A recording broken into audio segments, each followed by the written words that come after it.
Hello friends, I'm Tripti and welcome to my channel. In this video we are going to learn something very interesting and new. आज का topic है conversation between a parent and the principal. जब आप किसी school में अपने बच्चों के एडमिशन के लिए जाते हो तो वहाँ जाके आप कैसे बात करते हो, क्या पूछते हो, आप क्या क्वेश्चंस रखते हो और आपसे क्या पूछा जाता है, ये सब सीखेंगे। So let's start. पहले तो आप स्कूल जाते हो, वहाँ पहुँचते ही प्रिंसिपल के रूम के सामने खड़े होकर अंदर आने की परमिशन मांगते हो, जैसे मे आई कम इन मैम, मैं आई कम इन मैम। ये बिल्कुल बेसिक है। फिर वो आपको अंदर आने के लिए कहेंगे yes of course, yes come in या प्लीज़ कम इन। तो इंग्लिश में एक सेंटेंस को हम कई तरीके से कह सकते हैं। फिर आप कहोगे good morning ma'am, good morning ma'am. ये बिल्कुल बेसिक है। फिर प्रिंसिपल आपको भी गुड मॉर्निंग विश करेंगे और बैठने के लिए बोलेंगे good morning, please take your seat. आप उन्हें थैंक यू कहोगे, थैंक यू, क्योंकि वो आपको गुड मॉर्निंग भी विश किया और बैठने के लिए बोले। उसके बाद प्रिंसिपल ये ज़रूर पूछेंगे how can I help you, मैं कैसे आपका सहायता कर सकती हूँ। और आप आपके नाम बताते हुए किस काम से आए हो कहोगे, जैसे I am Mrs Radhika Sharma ma'am and I am here to talk about my son Rohan. मेरा नाम राधिका शर्मा है और मैं यहाँ मेरा बेटा रोहन के बारे में बात करने के लिए आई हूँ। और आप पर्टिकुलरली मेंशन करोगे कि मुझे एडमिशन की जानकारी चाहिए, तो आप कहोगे I want to inquire about admission, या फिर आप कह सकते हो I am seeking for my son's admission, या फिर I have come here for my son's admission in class 1।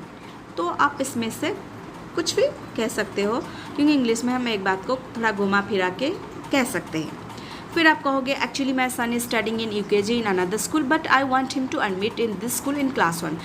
बातों को थोड़ा आगे बढ़ाते हुए आप कहोगे कि एक्चुअली मेरा बेटा दूसरा स्कूल में UKG में पढ़ रहा है, लेकिन मैं उसे इस स्कूल में क्लास 1 में भर्ती करवाना चाहती हूँ। फिर प्रिंसिपल पूछेंगे in which school is he studying currently, अब वो कौन से स्कूल में पढ़ रहा है, तो आप स्कूल का नाम कहोगे, जैसे RBS पब्लिक स्कूल, और जो भी स्कूल का नाम है मेंशन करोगे।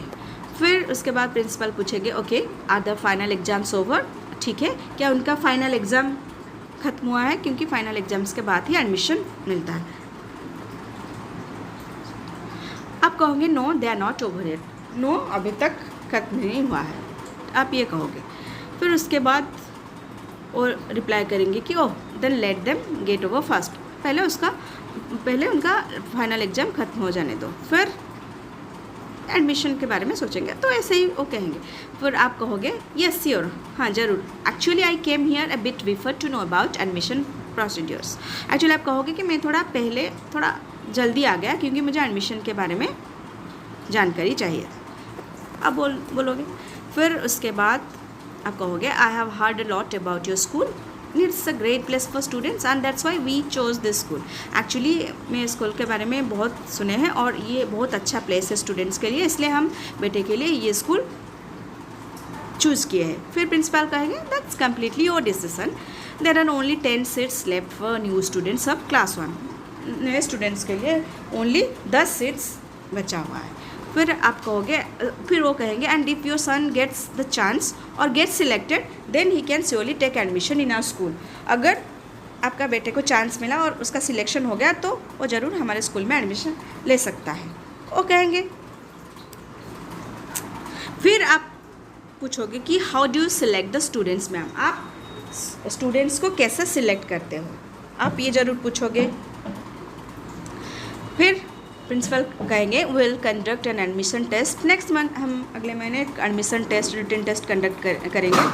और नहीं तो वो कहेंगे देयर विल बी, हाँ ये भी कहेंगे there will be an interview next month, interview भी होगा, टेस्ट भी होगा, रिटन टेस्ट भी होगा। Your son has to appear for it and will select according to the results performance, result के हिसाब से, परफॉर्मेंस के हिसाब से रिटन और इंटरव्यू का हम सिलेक्ट करेंगे। फिर आप पूछोगे and which subjects does he need to prepare और study for the test, test के लिए उसे कौन से सब्जेक्ट में प्रिपेयर होना पड़ेगा। और ये भी पूछोगे विल पेरेंट्स भी इंटरव्यूड, क्योंकि स्कूल्स में पेरेंट्स का भी इंटरव्यू लिया जाता है, तो आप ये भी पूछोगे। तो आपका यहाँ 2 क्वेश्चंस रहा, ठीक है। फिर तो इंग्लिश में हम थोड़ा बातों को थोड़ा घुमा फिरा के थोड़ा ऐड करके बोल सकते हैं। फिर प्रिंसिपल कहेंगे questions will mostly come from maths, English, Hindi, science and GK। So maths से आएगा, इंग्लिश से, हिंदी से, साइंस एंड GK से आएगा। And 1 week after the written test an interview will be conducted for the students and their parents. नहीं तो ये ऐसे भी कह सकते हैं कि 1 week after the written test, the interview of the students and his or her parents will also be taken, या फिर children and parents will also be interviewed. So कई तरीके से वो एक बात को बोल सकते हैं. रिटन टेस्ट के 1 वीक के बाद 1 वीक के बाद इंटरव्यू होगा, बोथ पेरेंट्स का और बोथ स्टूडेंट्स का और पेरेंट्स का भी इंटरव्यू लिया जाएगा, मतलब बच्चों के साथ पेरेंट्स का भी इंटरव्यू लिया जाएगा. तो ये एक सिंपल है, उसको वो कई तरीके से ऐसे कह सकते हैं. ठीक है. फिर आप पूछोगे may I know the total marks. तो एग्ज़ाम में क्या टोटल मार्क्स रहेगा आप पूछोगे. फिर वो कहेंगे total marks is 30 marks for written test and 20 marks for interview. ठीक है. Well, the exam duration is only 30 minutes, but interview will be conducted 1 week after the written test. और फिर कहेंगे टोटल मार्क्स 50 रहेगा, 30 for written test and 20 marks for interview, and exam का duration 30 minutes रहेगा, but interview written test का 1 week के बाद होगा.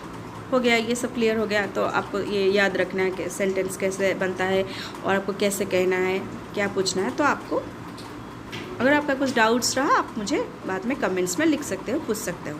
ठीक है. तो ये हो गया आपका कितना मार्क्स, क्या मतलब एग्ज़ाम में कौन सा टॉपिक सब्जेक्ट्स में क्वेश्चंस आएगा, ये सब आप पूछ लिए. फिर आप पूछोगे and do I have to apply now. ये आप पूछोगे कि क्या मुझे अभी अप्लाई करना पड़ेगा. और ये भी आप एप्लीकेशन फॉर्म के बारे में पूछोगे, may I have an application form. और फिर ये भी पूछोगे and may I know the fees structure, ये भी आपको पूछना पड़ेगा. उसके बाद क्योंकि आपको फॉर्म भी लेना है, फीस स्ट्रक्चर के बारे में भी जानना है और कब अप्लाई करना पड़ेगा ये भी पूछना है. तो आप यहाँ 3 क्वेश्चंस पूछ लिए. फिर प्रिंसिपल कहेंगे यस प्लीज़, हाँ ज़रूर, आप go to the front office में जाइए. There you can get the application form. वहाँ पे आपको एप्लीकेशन फॉर्म मिल जाएगा. Just fill it up and submit to them. उसको फिलअप करके उनको सबमिट कर दीजिए. And there you can ask about the fees structure. And नहीं तो वो बोलेंगे there you will also get the details of the fees structure. आपको वहाँ फीस स्ट्रक्चर का डिटेल्स मिल जाएगा. नहीं तो आप वहाँ फीस स्ट्रक्चर के फीस के बारे में पूछ सकते हो. तो अब बातों को देखो आप कई तरीके से कह सकते हो. ये हो गया. फिर आप कहोगे sure and when will the exam be held. Exam कब होगा ये भी आप पूछोगे, ये आपका क्वेश्चंस रहेगा. तो प्रिंसिपल आपको कहेंगे we will message to your number. हम आपके नंबर में मैसेज भेजेंगे. या फिर वो कहेंगे वी विल ईमेल यू. ठीक है. ये हो गया. फिर आप कन्वर्सेशन को एंड करते हुए कहोगे ओके ठीक है, thank you ma'am, it was nice meeting you. आपसे मिलकर बहुत खुशी हुई. तो आप उनको थैंक यू कहोगे और ये हो गया. फिर प्रिंसिपल आपको कहेंगे thank you, have a good day. तो ये हो गया एडमिशन के बारे में, कैसे आप प्रिंसिपल के साथ बात करोगे. अगर आपको कुछ डाउट्स है आप मुझे कमेंट्स में लिख सकते हो. Thank you.